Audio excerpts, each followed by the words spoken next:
lala uha nyumai eten ke ekome heshiba hemoke yeli hesolimo Zion lalako David lala au Yehowa mitri wo ehino imiche mi yehu nimisa minye ni bi wuji lo ni bi ni yona pe chon hamile ase shimomi gbe mitri nimi susume fe ekpo tamabi fa fio ye enyepoko ya mi susume fe ekpo ye mimli tamabi fa ni achele fufo au Israel won hi ofo Yehowa no keje benemli ke ashinaru hallelujah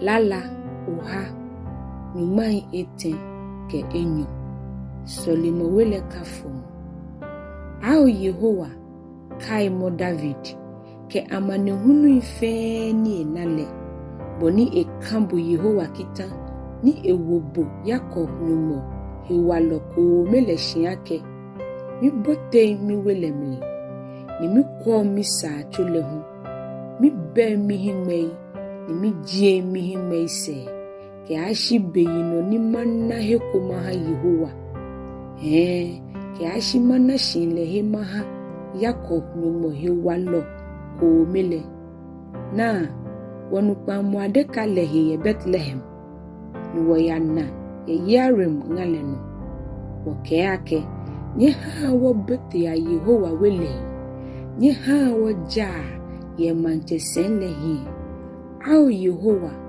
wo oheno ni oya ohejo mohele bo ke ohe wale adekale ha osofo ele awula ke jale tamuatade ni ome kronkron ele aboshe kenyamo ochulo David hewole ka akwa manche ni ofole mule Yehowa kan David kita ya no kwale mli ni ekumli ike yake mango omusumbile ekomata o manche senle no keji obile ye mikpamoile ke mimlai ni machon amele nole amehu amebi ata o manche senle no da ejake yo we ngo Zion ni Yesu make kefe eshinehi mi hejo mo he ne kemi yanano bia mahi ejake bia misumu majo ni eni baba o no ma Zion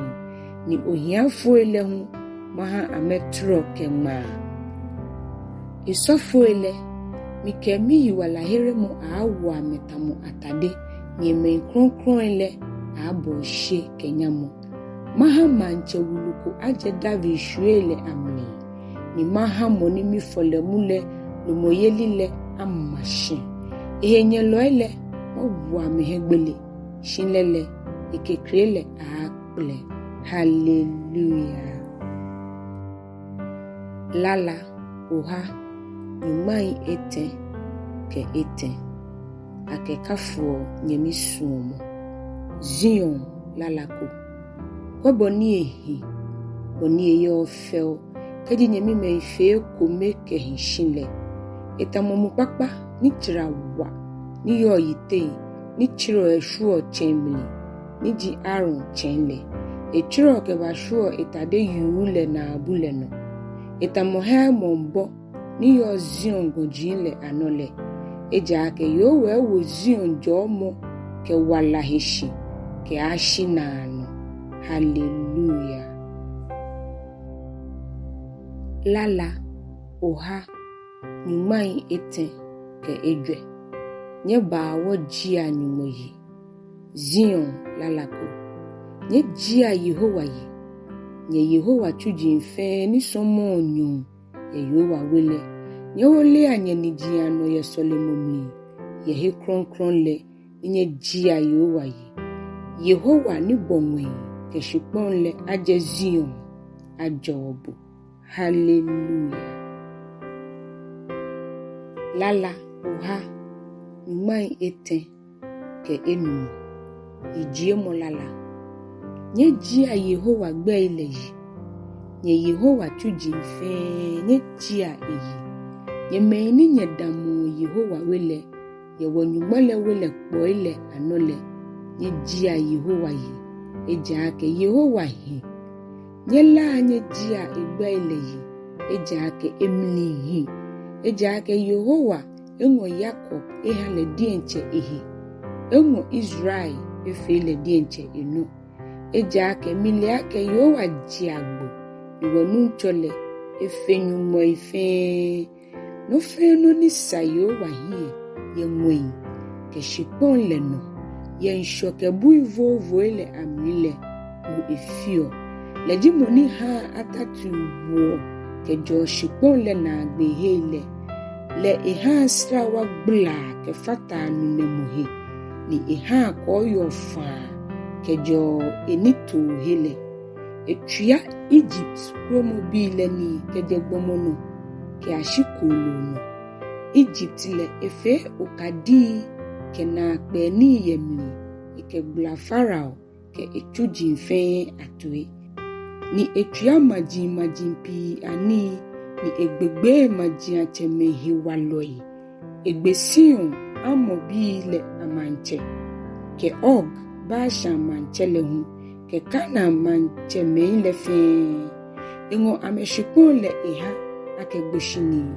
ake gboshini iha ima Israel bile. Au Yehowa ogbele hiyo shinke ya nano. Au Yehowa ohiye nyamle ye kemi ya ino ifeno. Eja ake Yehowa abu imambile ben.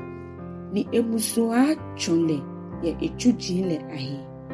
Je majile amagaile duete eke shikani. Gbeme anini na nuchumuini. Ameye na abu, shi amewie. Ameye himwe, shi amenani. Ameye toi, shi amenuni. Asan walabe amemli. Meini fe ameletamu amenu. Na kaino ji meini ke amehie fun amenole. Au Israel we, nye jia Yehowa yi. Au Aaron we, nye jia Yehowa yi. Au Levi we, nye jia Yehowa yi. Nye meini nye shio Yehowa gbeye. Nye jia Yehowa yi. Aje Zion, aje Yehowa yi. Le moni eyo Jerusalem le. Nye jia Yehowa yi. Hallelujah. Lala oha. Numai eten ke ipa. Shida lala. Au, nye da Yehowa shi. Ejake ehim. Ejake nano esumo ni chake lehim shinkeya. Au, nye da anyumoi anyumole shi. Ejake nano esumo ni chake lehim shinkeya. Au, nye da nunchome anunchole shi. Ejake nano esumo ni chake lehim shinkeya. Mokome ni efio na kpe ni wujinle. Ejake nano esumo ni chake lehim shinkeya. Lemoni ekeni le bomwe amlimwele. Ejake nano esumo ni chake lehim shinkeya. Lemoni ele shipon lemli ehanwile anole. Ejake nano esumo ni chake lehim shinkeya. Lemoni ebohunu kenyon cherile. Ejake nano esumo ni chake lehim shinkeya. Ebohunu koni eyeshaneno. Ejake nano esumo ni chake lehim shinkeya. Ebonyon chere kemulami koni ameye nyonu. Ejake nano esumo ni chake lehim shinkeya. Lemoni etuya Egypt kromo bile nile. Ejake nano esumo ni chake lehim shinkeya. Le ejie Israel bile keje Egypt le. Ejake nano esumo ni chake lehim shinkeya. Eke nineshi wale ke poa wale tu ene. Ejake nano esumo ni chake lehim shinkeya. Le moni egba ishochuru le mile. ejake nano esuomo ni chakele hioshikeya ni ekpla Israel bi kechon ten ke hole ejake nano esuomo ni chakele hioshikeya shi eple ni Farao ke italeye ishochirule ejake nano esuomo ni chakele hioshikeya lemoni ekpla emanle kechon ngale nole ejake nano esuomo ni chakele hioshikeya lemoni etria mancheme wuji nile ejake nano esuomo ni chakele hioshikeya ni egbegbe mancheme ni yogbe ile ejake nano esuomo ni chakele hioshikeya Sion amobi amanchele ejake nano esuomo ni chakele hioshikeya ke Og Bashan manchele hu ejake nano esuomo ni chakele hioshikeya ni engo ameshipole eha ewebi akegboshiniile ejake nano esuomo ni chakele hioshikeya engo eha echulo Israel akegboshini ejake nano esuomo ni chakele hioshikeya ledimoni ekaiwo benu fe butule ejake nano esuomo ni chakele hioshikeya le ejiewo ye wohenye loile adenle ejake nano esuomo ni chakele hioshikeya le eleo helo fe ejake nano esuomo ni chakele hioshikeya au nye dangwen numoleshi ejake nano esuomo ni chakele hioshikeya. Hallelujah.